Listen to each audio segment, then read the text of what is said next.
So, as usual, I'm not sure whether we're live or not. So, I'm going to wait for our friendly viewers in the audience to give us a heads up whether or not we are live. And we are live. Good evening, everybody. Happy Monday.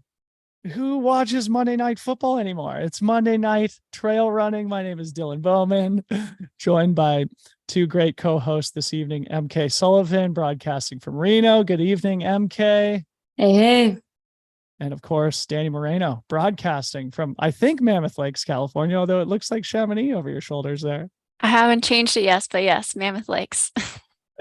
Boots on the ground, and we're going to talk all about Mammoth Lakes and the Mammoth Trail Fest. It's, of course, coming up this weekend. That's the whole purpose of this live stream, to preview what will be one of the most exciting, one of the most competitive professional races of the season. It's also part of the Golden Trail World Series, a competition series that both MK and Danny have a lot of experience racing in. So they're going to educate us all as to who to look out for, what the course is like, what the racing dynamics are, especially given the context of the race that just happened last weekend. And that is where we're going to start our conversation. Pikes Peak Ascent, also on the Golden Trail World Series.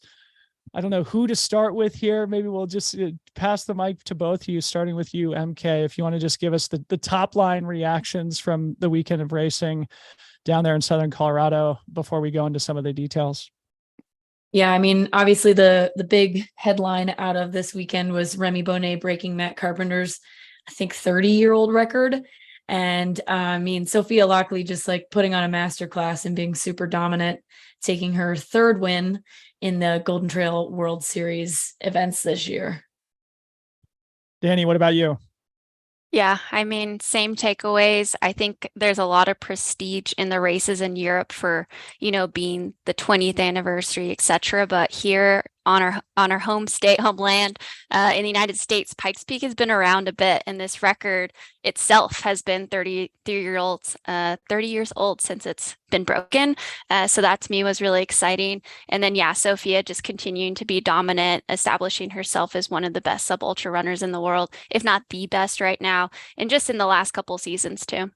Yeah. So let's spend some time on each of them and then also go a little bit deeper into the results. But Remy, last time you guys were on, when we did our little Sierras and All preview, I sort of asked you what makes this guy so special. And he continues just this great streak that he's been on over the last couple of years. He had the blip at Sierras and All, sort of struggling to finish in the teens, I think, after winning the Mont Blanc Marathon in June. Here he is bouncing back from that disappointment in his home country of Switzerland to get the course record held by the legend of legends, Mr. Matt Carpenter. And for our viewers and listeners, this name may not be as familiar, especially for those who are newer to the game, but Matt Carpenter really held three of the most legendary course records in the sport, this being one of them, the Pikes Peak Ascent record. He also held the Pikes Peak Marathon record, still holds the Pikes Peak Marathon record. But interestingly, he set the Ascent record during that Pikes Peak Marathon. In other words, once he got up to the top and broke that record and set it, which has stood for 30 years, he then ran back downhill and set the course record in the marathon, which still stands. Plus, he's also got the course record at the Leadville 100, which he set in, I think, 2005. So coming up on 20 years for that one too. So Matt Carpenter, I don't know if you guys have done any sort of like analysis on Remy's training, or if you know sort of what went wrong at Sierras and All and how he bounced back, but I'd love to hear any insights you guys have on the training and the performance. Yeah, so going into this year, he did get a new coach, and the biggest change is he started to include more volume in his weeks. He's always had a lot of vert in his training, but mostly has been in like the 50 to 65 mile range. This year, we're starting to see him more in the 80 to 90 mile range. So that's a pretty great increase. And then the vert has also increased on top of that. And yeah, for him, I mean, he also this year has been beating his past year's times in skimo as well. So we should have already expected that this year was going to be a great climbing year for Remy. And so, yeah, any other color to add there, MK? Yeah, I was going to say, and of course, he broke his own CR on the Manitou Incline from last year before he ran Pikes Peak Ascent, like just days before. And so when Danny showed me that, I was like, Oh crap. I need to change my fantasy free trail. But our boots on the ground, actually, David Gleicher told us on in the Slack that because I haven't followed this much, but he said that Remy has been training in a home altitude chamber after having a bad day at work at Sierra Zinal. Yeah. So he took that loss at Sierra Zinal and really went after it for Pikes Peak. Yeah, it's amazing. I've got Remy's Strava up on my computer, so maybe if I've got some time here, I can pull up his Manitou Incline CR, because I'm glad that you mentioned that, Danny, because for those who don't know, the Manitou Incline is a famous test piece there in Manitou Springs, Colorado, sort of at the base of Pikes Peak, and it's just sort of like a railroad tied straight line uphill. It's about 2,000 feet uphill in less than a mile, so a true vertical test. And Remy, of course, being one of the great vertical runners in the world, breaks his own CR that had been held by himself, but previously by Joe Gray and many other greats have pushed themselves up that hill at crazy fast paces. And if you just go through the Strava leaderboard on the incline, it's like Remy is head and shoulders above everybody. So, it's no surprise to see him then take that fitness all the way up to the top of Pikes Peak only a couple of days later. But I've got his Strava up here now, and I think it'd be fun to share screen and just like all bear witness to this amazing digital file of athleticism here.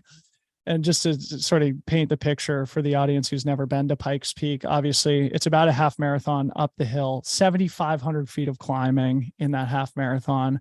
Remy ran it last year in just over 2 hours and 7 minutes. So he took like 6.5 minutes off of his own best time at the Pikes Peak Ascent, which, to your point about getting a new coach and adding some more volume, seems like those adjustments are paying off, not only his ski mountaineering career, but also in his trail running career. Have either of you done Pikes Peak Ascent or marathon?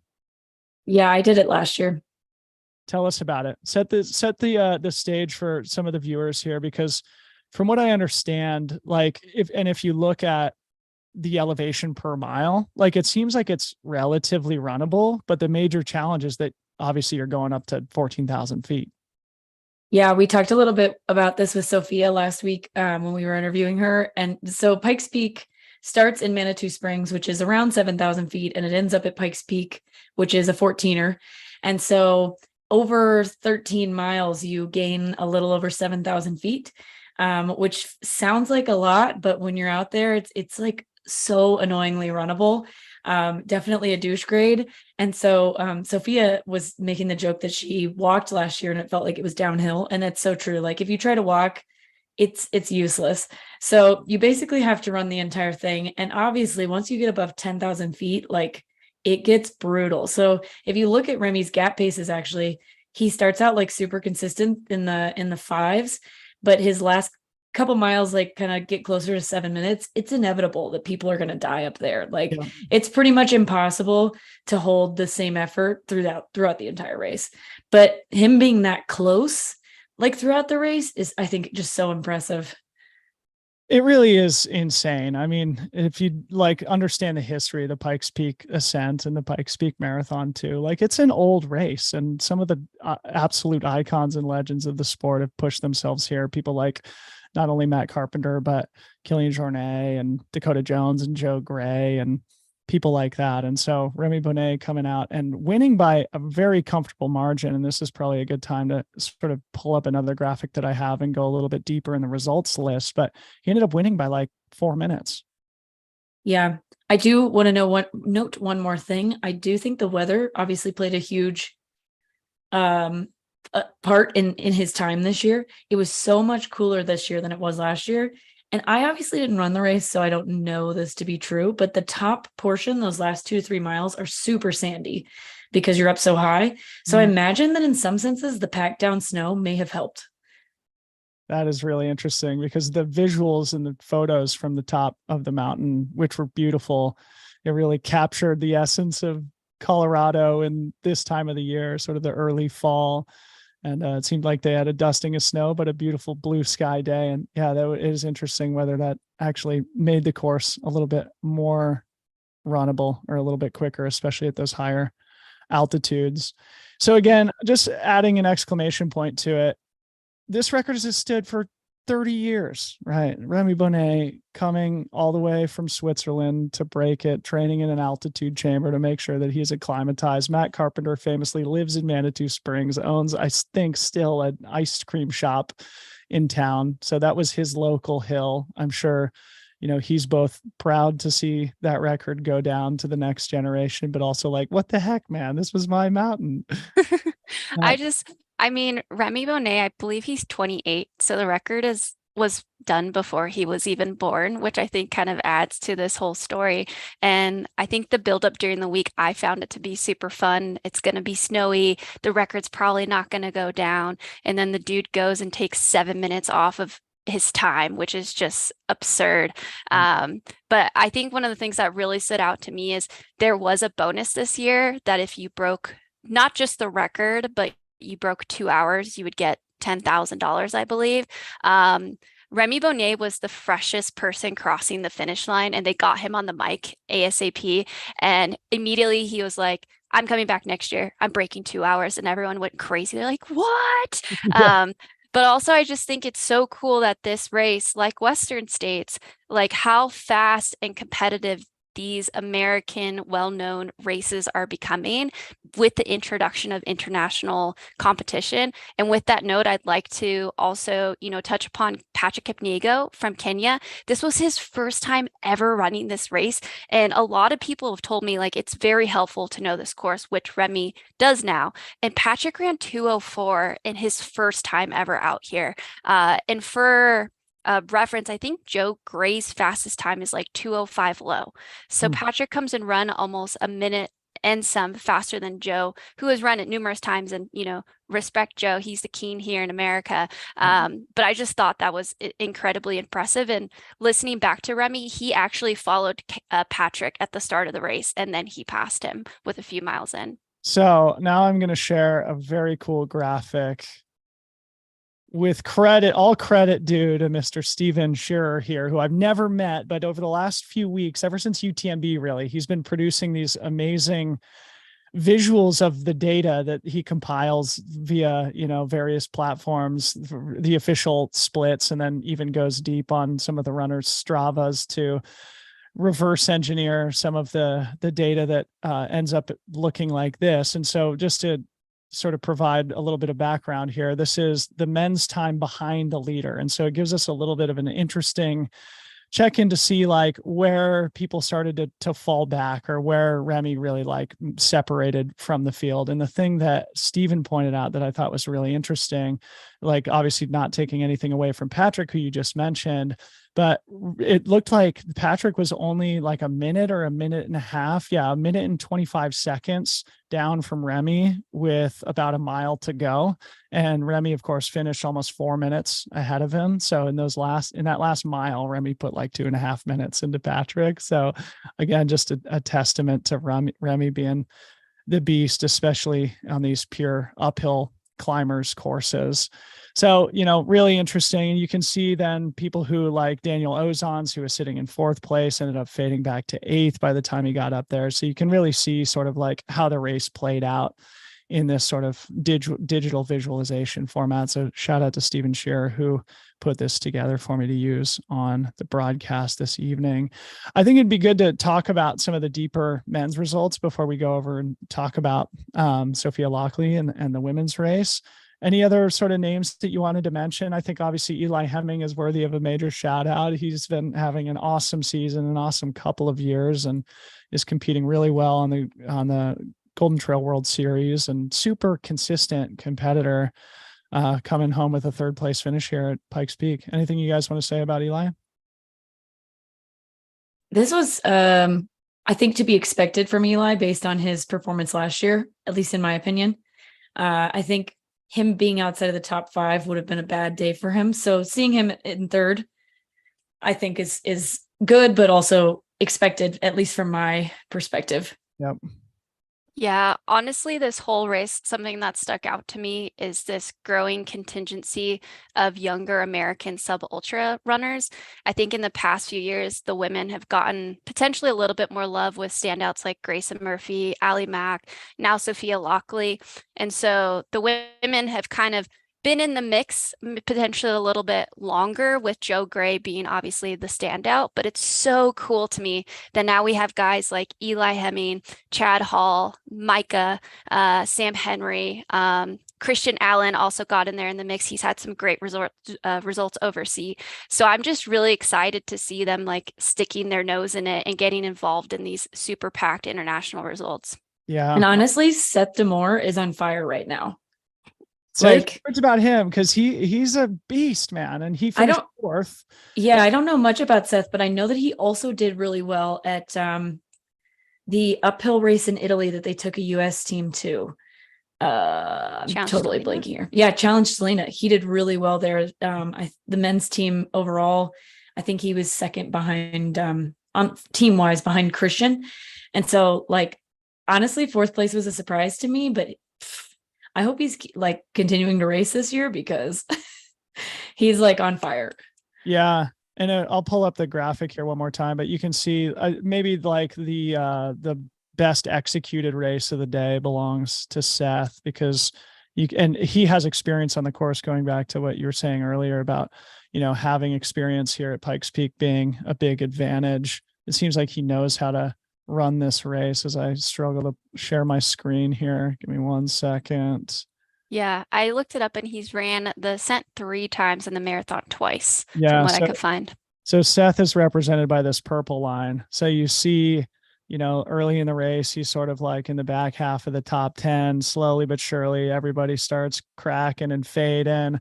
1 mile to go, he bounces into fourth place, which he holds all the way to the top of the hill. So shout out to Seth Demore. And we've mentioned his name a couple of times, so maybe last name to give a shout out to is the king, Mr. Joe Gray, the best sub-ultra distance mountain racer, at least like American male sub-ultra distance mountain racer of my generation, since Matt Carpenter, really. And yeah, it was great to see him still competing into his late 30s in races like this, which certainly favor people that are a little bit younger. Anyway, we should move on to the women. Also an incredible race highlighted by Sophia Lockley. Let's maybe say a few more words about Sophia. And the thing that pops into my head is that, like, if Courtney Dauwalter wasn't so good, Sophia Lockley would be the front runner for Trail Runner of the Year at this point, having wins at the Mont Blanc Marathon, Sierras and all, and now the Pikes Peak Ascent. What do you guys have to say about Sophia? And is she going to race Mammoth this weekend or not?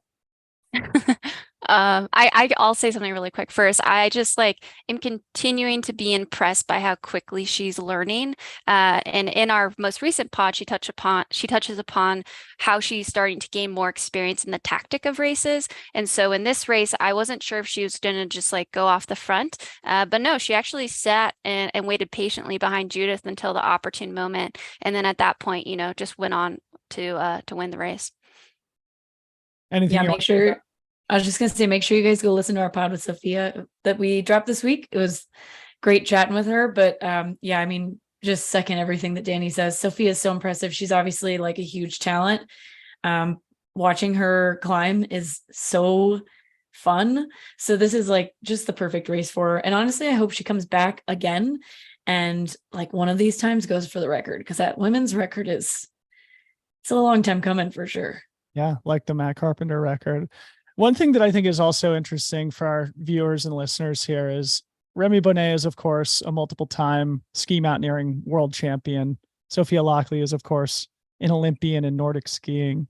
So I think you can just develop such immense fitness in the winter months when you are training on skis, whether it's Nordic or sort of ski mountaineering, and translate that fitness so effectively in trail running. That's, of course, not an epiphany. It's not a new revelation in the sport, but I think just an interesting commonality between the two great champions at Pikes Peak this past weekend. I'm going to pull up another cool graphic here from Stephen Shearer from the women's race too, because I think this will show the competitiveness of, 1 second here, of the women's field too. And also, we forgot to say that Sophia is not racing next weekend. Okay. Bummer. Yeah.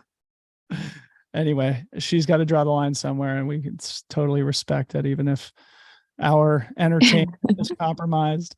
But to your point, the battle between Sophia and Judith, right? If you look at the visualization here, they were basically, they were together at A-frame 10 miles into the race before Sophia was able to build the critical gap over the last couple of miles. The gap ended up being, I think, 3.5 minutes at the top of the mountain, but great racing from Judith too, coming also from Switzerland, like Remy. Not sure if she had the benefit of an altitude chamber or not, but I know she's an athlete that you guys both think very highly of. And this was her first time here at the race too. Hopefully she returns. Anything you guys want to add on her?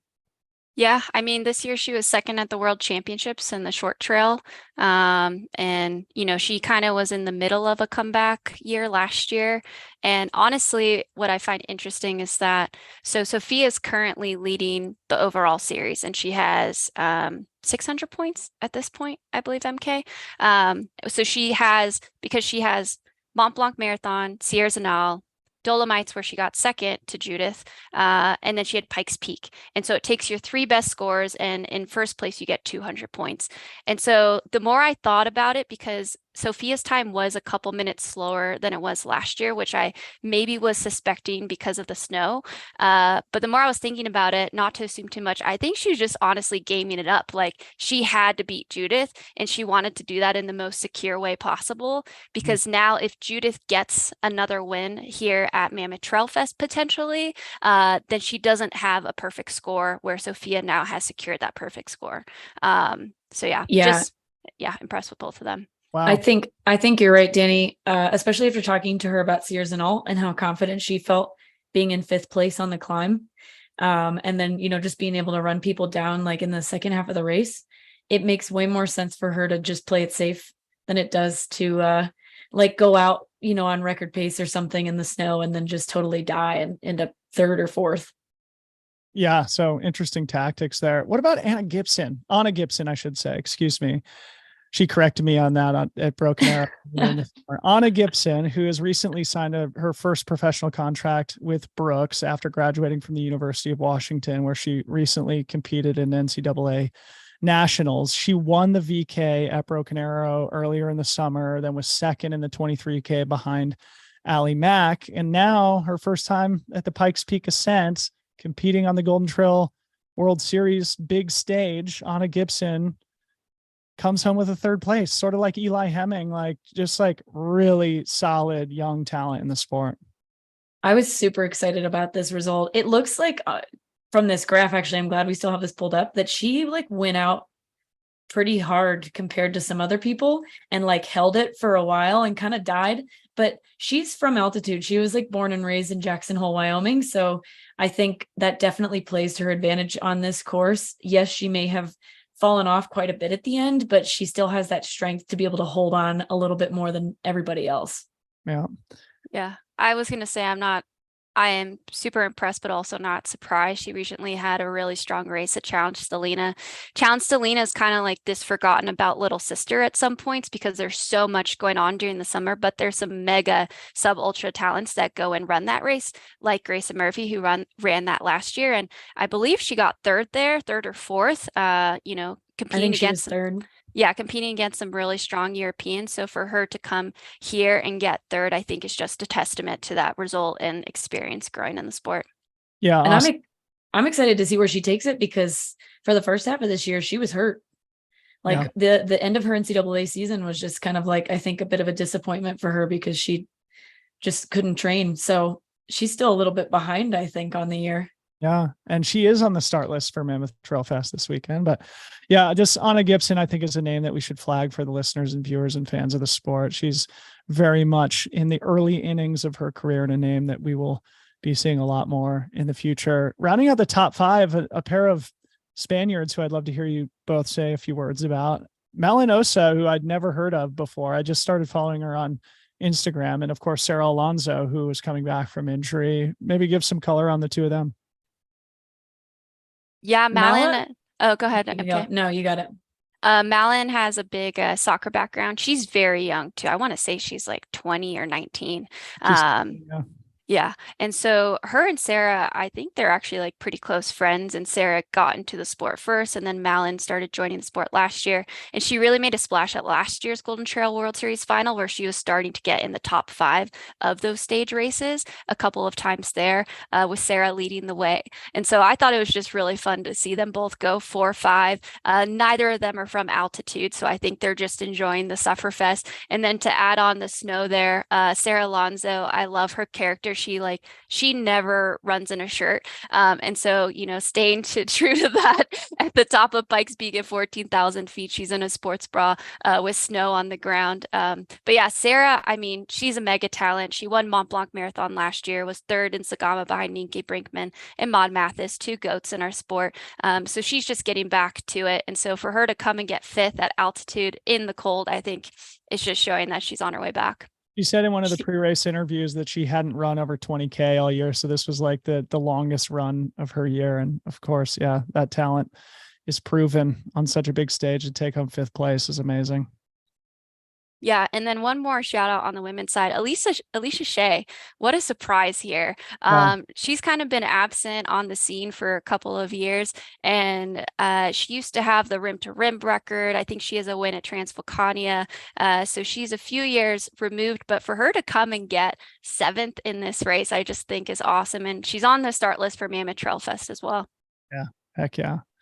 Cool. The last thing that I wanted to just point out here while we've got the graphic up, because I think this tells a story, is Allie Mack's race. Unfortunately, she faded back to 12th place. She was sitting in 4th position. I'll put my cursor over it here at the A-frame checkpoint about 10 miles into the 13-mile race. And then you'll see she had a bit of a crater near the end. And I know Allie Mack has had a bit of an up and down season. She was frustrated after OCC a few weeks ago at the UTMB festival at the end of August, early September. So I'm sure she was hoping to bounce back here at Pikes Peak. Typically, this is the type of the race that would really suit her, just an all uphill red line type affair. But Allie Mack still putting together a 12th place performance, but I'm sure she feels like it wasn't her best day out there. And you can really see that visualized here on Steven Sears graphics. So anyway, awesome racing. I'm glad you brought up Alicia Shea too.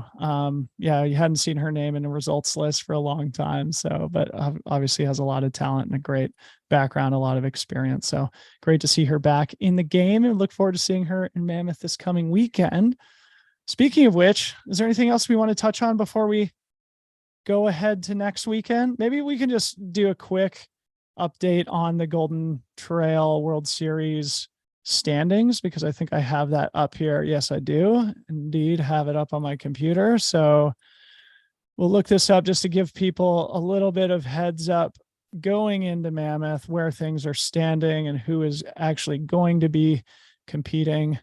So top 5 on the men's side: Remy Bonnet, followed by Manuel Marias, who has not made the trip over to the U.S. to compete in either race; Roberto De Lorenzi, who is racing, or at least on the start list at Mammoth Trail Fest; our guy Eli Hemming in 4th, and then Bart from Poland in 5th. Over on the women's side, Sophia Lockley, Mao Yao from China, who also is not here; Therese LeBuff, who is not here in the U.S., Sylvia Nordskar, who is here in the U.S., or whose name is at least on the start list for Mammoth and who raced at Pikes Peak; and then Caitlin Fielder, the Kiwi, who lives in Girona, in 5th place. So anyway, that's the standings going into Mammoth Trail Fest this weekend, where all 3 of us are going to be. Maybe let's start with a quick intro to the Mammoth Trail Fest. Danny, you live there. MK, you raced there. So maybe, who wants to get us started on what makes this race special and what you're excited about this weekend? Yeah, I think you want me to go? Okay. So, last year was obviously the inaugural running of the Mammoth Trail Fest. Tim Tolson has, I think, had this as a dream for a long time now, but with COVID and everything, it just kept not happening. And so the weekend is a lot of fun. Friday, you have the short trail race with the 26K. You have the 50K on Saturday, and then the Dragon's Back Ascent on Sunday, which I'm honestly hoping some of the Golden Trail Series gang hops into, but I doubt it, unfortunately. So the Golden Trail World Series this year included the 26K race into their series of races. It's also the final event before the final in Italy. And so, yeah, the course changed quite a bit from last year when I raced it. But I think it's going to be even better because last year they didn't go up to Dragon's Back, but now they do right in the middle of the course. So Danny, do you want to talk about the course a little bit? Yeah, let me pull it up. And then Danny, I'd love to hear you give your boots on the ground, local knowledge of what makes this course challenging and fun at the same time.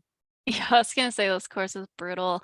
Kudos to Tim Tollefson for making something that's honestly very exciting as a local who knows a lot of parts of this course.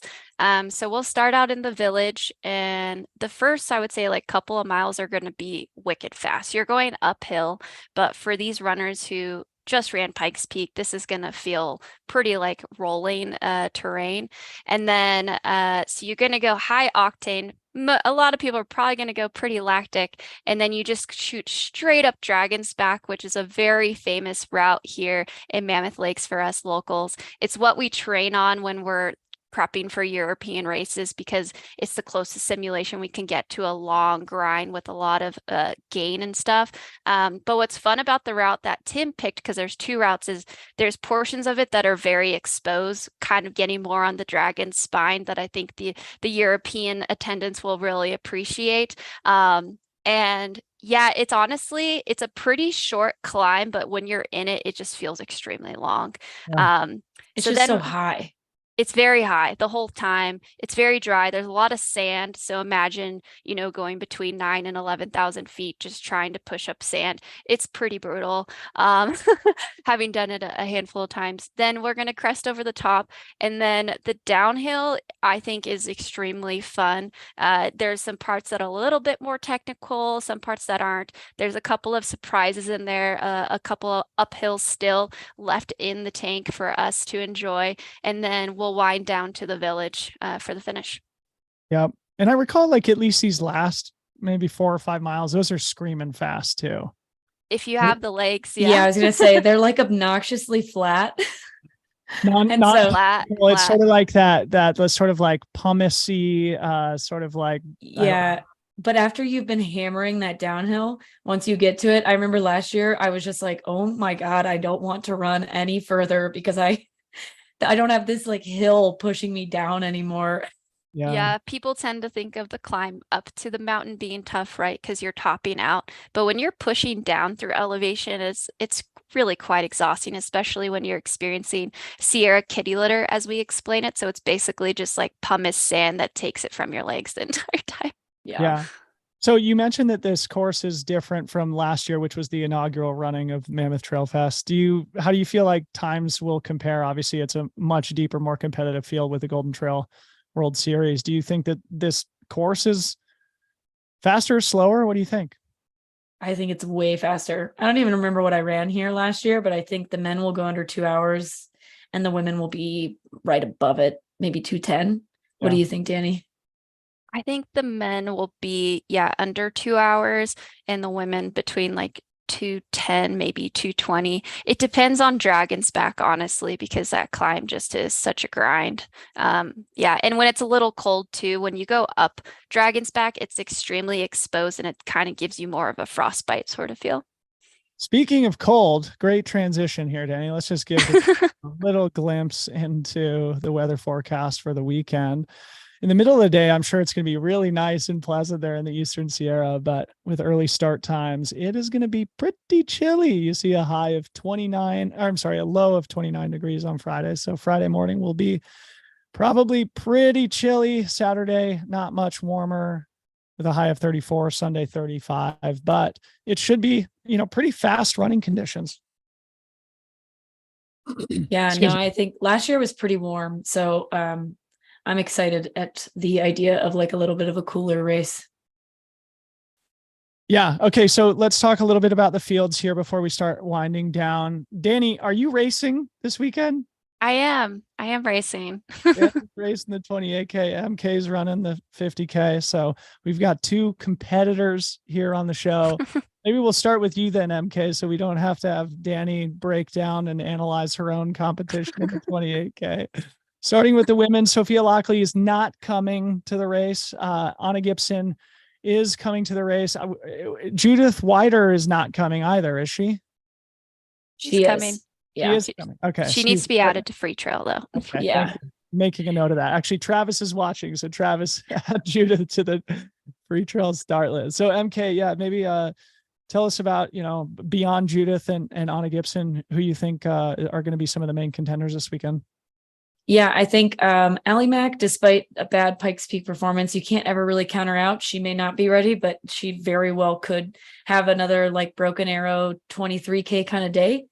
I think Sarah Alonso still in the mix. She's like one of the toughest competitors out there. I mean, she was in the top 10 at every single race last year in the Golden Trail. And I think she's a little fresher this year because she's not racing every single race. Malinosa, again, like we talked about earlier, young talent. Elise Poncet, really good downhiller from France. I think if she's in the mix, before they get to the top of that downhill, like she's going to be hard to stop. I also think the same thing with our own Danny Moreno. I wouldn't be surprised to see Danny in the top 5, if not even higher, in my opinion. But yeah, I'm excited about the women's race. I think it's going to be spicy. Danny, how are you feeling? Give us a little insight into your present physical and mental condition here as you race your hometown event, the Mammoth Trail Fest, so that we can all adjust our fantasy brackets appropriately. Honestly, I'm feeling really good, to be frank. I'm really excited for this race. I wasn't planning on racing it all year because I was suspecting I was going to race OCC and having some downtime after that.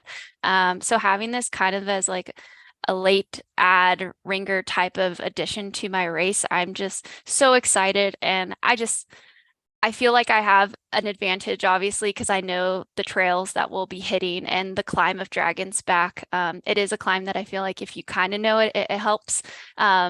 And I love this series and competing for that reason. I'm really excited to race against Sarah. Me and her have this little mini rivalry where I need to get even with her again on the scoreboard. But I second everything MK says. Like as a competitor, people I'm thinking of are, Anna, Judith, and Elise. I do not want Elise on the downhill because she is scary fast on downhills. And this to me is definitely an advantage to downhill runners. Yeah. And just a reminder that Danny hasn't run since the Eiger Trail. So she is fit and fresh. Ready to go. And of course, our longtime viewers and listeners will recall our sort of, I don't know, subdued post OCC show that we did. I'm sure there's some vengeance that's going to be taken on the hometown trails for Danny Moreno, our co-host this evening. What about the likes of like Janelle Lynx and like Sam Lewis, Ali Ostrander, Kimber Maddox, Tabor Hemming? Do we know who among those are going to show up and who's fit and ready to shred? Tabor will definitely be in the mix. I doubt Kimber Maddox is going to be there. I haven't heard from her in a bit, but I would be surprised if she was there. Janelle, last I heard, was hurt at Challenge Selena, so also not sure about her. Yeah. And Ali Ostrander, I was a little disappointed with her performance at Pikes Peak, but it's also her first like really competitive international race. So who knows? Maybe she just needed like a little bit of the kick in the teeth to get herself in gear for Mammoth Trail Fest. It's hard. I mean, if you live in Seattle, which I think Ali does, to compete at the Pikes Peak Ascent, which goes to 14,000 feet. Plus Mammoth is not much lower. I mean, high point of 11,000. And if you're competing against people who are acclimatized, or if you're not going through the, extra hoops of putting an altitude chamber in your house and training like Remy did, makes it difficult to compete at this level. But anyway, super deep women's field. Bailey Kowalczyk's also on the start list. She just won the Rut 28K this past weekend. So hopefully I don't think she's racing. She's not racing. Okay. I don't think so. We got to clean up the fantasy board here. We need to do something. That's They're okay. Like all town, of us signed up. So yeah, it's tough. It's tough, unpredictable this time of year to see who's still got energy, who's healthy. who's got other things going on in their lives. But anyway, the amount of Pikes Peak hype that I got last week was insane. And I was just like, I'm really sorry, guys. I'm not going to be there. I will say two more international runners that people should definitely consider for their free trail fantasy plug in right there is Julia Font from Spain. She is an incredible downhill runner and she has a lot of track speed, as well as Sylvia Nordic Star. Yeah, Nordic Star. She was top 5 at Mont Blanc Marathon this year. She has multiple top 10s in these races. She's always somebody that's in the mix as well. Heck yeah. So transitioning to the men here, of course, we're going to be repeating a lot of the names who competed at Pikes Peak last weekend. But yeah, just like the women, it's going to be one of the most competitive, one of the most interesting races the entire season, certainly in North America. Remy is back. We think Patrick is back. Eli Hemming is back. So that's the top 3 from Pikes Peak Ascent coming back to Mammoth. Aside from those 3 superstars, who else are we thinking may have an opportunity to land on the podium or surprise some people? Philemon Kiriago, winner of Sierras and all this year. He had a rough go at Pikes Peak. Not sure what happened there, but he's coming to this race and he is extremely fast. I'm pretty sure he has the fastest half marathon PR in the field too. But yeah, I wouldn't be surprised if he was looking to bounce back. And he's shown at Sierras and all that he can run at altitude. So yeah, maybe last week was just a blip. Not sure how their travel went, honestly, as well, coming to America. So I'm excited to watch him. And my dark horse is Micah. He's a recent Stanford grad. I think it's Russo something. So yeah. Something like that. He also was at Pikes Peak, but he was a Broken Arrow earlier this year. I believe was 3rd or 4th there. But he actually lives on the west side of the Sierra, and he comes to Mammoth a lot. So he's very used to these conditions. And yeah, he's just a wicked fast dude that I think is just going to get better over time. He's part of that trail team that's been assembled by Andy Wacker that, is not produced, but who's been providing mentorship for a lot of these young up and comers like Anna Gibson and others who we've mentioned throughout the broadcast this evening. So keep your eye out for Mika. I'd like to add that I don't think that you can count Chad Hall out of this race. He's crossed off. He's crossed off. Dang it. On fantasy. I was going to say he demolished the 50K last year, like by himself, ran a wicked fast time. So I was excited for him to race the 26, man. Yeah, bummer. Yeah. It leads me to believe that Travis, our fantasy guru, has some intelligence about the fact that he's not going to be coming to the race. But it is like, I think he lives or spends time down in like Big Bear. I think he spends a lot of time in San Diego too, but it's sort of his hometown race. And like you said, he was here last year when he was putting together one of the sort of like rookie of the year seasons. Chad Hall also had a great second place this season behind Eli Hemming at the 23K at Broken Arrow. So we probably won't see him, but that doesn't take anything away from the depth of the rest of the men's field. I'll just list off some names and then you guys can sort of point out any of the big hitters that you think are going to have great days. Dan Kurtz, I think, is interesting, really solid short course racer, but also sort of like Ali Ostrander. He's from the East Coast. So unless he's been sort of training in the mountains, it makes it difficult to transition to altitude. The great Max King, the legend. Yes. We got Andy Wacker, obviously a perennial sub ultra distance, great American runner. Darren Thomas, who lives there in Reno, I think with you, MK. Yep. Francesco, he'll be racing. We just did our show with over at OCC. Who among them do you think has a chance to turn some heads? And feel free to name any of the other contenders here. I think Darren Thomas will do pretty well. He's like still kind of coming back from injury, but he knows this area very well. He's actually been working in Mammoth a lot recently. And he just like is at a point in his brain and his career right now where he's like, I have no pressure. Like I was injured for the last year. I don't need to perform in a certain way. And I think that's a really good place to be in. Yeah. To me, just Daniel Kurtz coming off the US championship, didn't have the day he wanted at Worlds, but I still think is a mega talent. And I'm just a big fangirl, Max Keen, his longevity in the sport, being able to do everything, finished just outside the podium this year at World Champs. And he's someone that I would not want behind me on this downhill if I was a guy. So just really excited to see him out there as well. Yeah. Another really interesting name to just point out here is David Norris, who's a multiple time winner of Mount Marathon and who's done a bunch of the Cirque Series races, like Sophia Lockley, like Sam Hendry, sort of like Remy Bonnet, of course, sort of made his living, made a name for himself in Nordic skiing. But David Norris, an aerobic savage and multiple time Mount Marathon champion. So it'll be fun to see him take a swing here at Mammoth Trail Fest. And it looks like, if this is the same David Norris, it looks like they have his hometown as Steamboat Springs, Colorado. So maybe he has made the move to higher altitude, which would of course benefit his competition this coming weekend. I have one more name to throw in the mix on the men's side. Anders Krjarvik. I don't know how to say his last name. He is the two-time Golden Trail World Series downhill champion. So whenever they do the downhill segments, he is like untouchable. There's this really cool video of him in Madeira where he's like sliding down the leaves that got pretty viral for trail running. And so he's always just picking these insane lines. He unfortunately wasn't able to run Pikes Peak, so he's actually coming into this race fresh. So he's a person also with this having so much downhill that I could see him doing fairly well. Awesome. Yeah, a lot of depth. It's going to be a super fun weekend. So MK is going to be helping on the media side of things, I think at least Thursday and maybe Friday before you race on Saturday. Maybe fill that out for us, MK, and then we'll finish with Danny and we'll close out. Yeah, we're doing a post-race event all 3 nights, right? After each event. So we're going to be doing, so we should say to all of our viewers and listeners, they are going to be broadcasting all 3 of the races this weekend. We've only previewed one. That's cool. 28K, which is happening on Friday. Of course, there's a 50K on Saturday that MK is going to be racing in.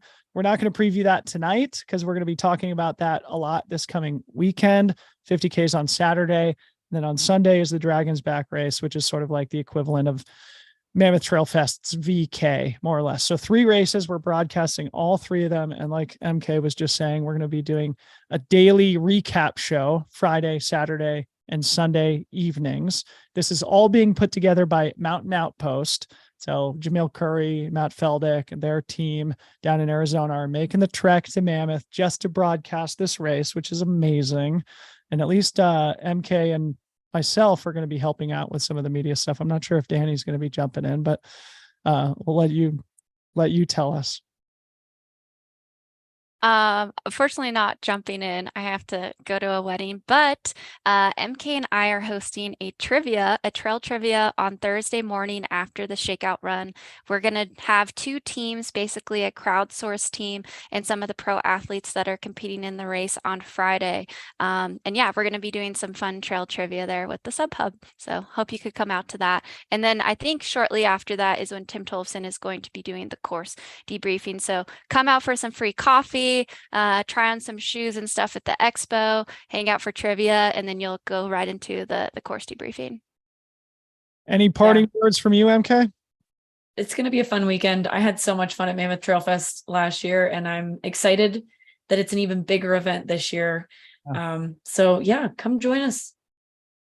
Yeah, I was actually just looking at the ultra sign up, and I think there's like 1,400 people running this year, which is incredible for a second year event. A big shout out to our guy, Mr. Tim Tolson, race director, who envisioned this thing years ago and has bootstrapped it into reality. And in just its second year, it's on the Golden Trail World Series and is going to be one of the most competitive races of the whole season. So we're all excited to be there and experience it in person. For everybody who won't be there, make sure you tune in. Go subscribe to the Mountain Outpost YouTube channel. Also subscribe to our channel too. I never say that. I always forget to say that. If you're watching, please subscribe to our channel. And then when we're done, go find the Mountain Outpost channel, subscribe to that. You'll be seeing all of our faces, or at least mine and MK's on that channel throughout race weekend. And it's going to be a super fun time. So appreciate you both for coming on and giving us a little insight about Pikes Peak Ascent and helping me preview what is going to be an awesome weekend at Mammoth Trail Fest. And thanks everybody who did tune in to watch us live. We hope you enjoyed it. Hope it was educational and informative and entertaining. And thank you, MK and Denny, for joining me. Super fun. Thanks for Thanks, having Dylan. us. See you guys soon.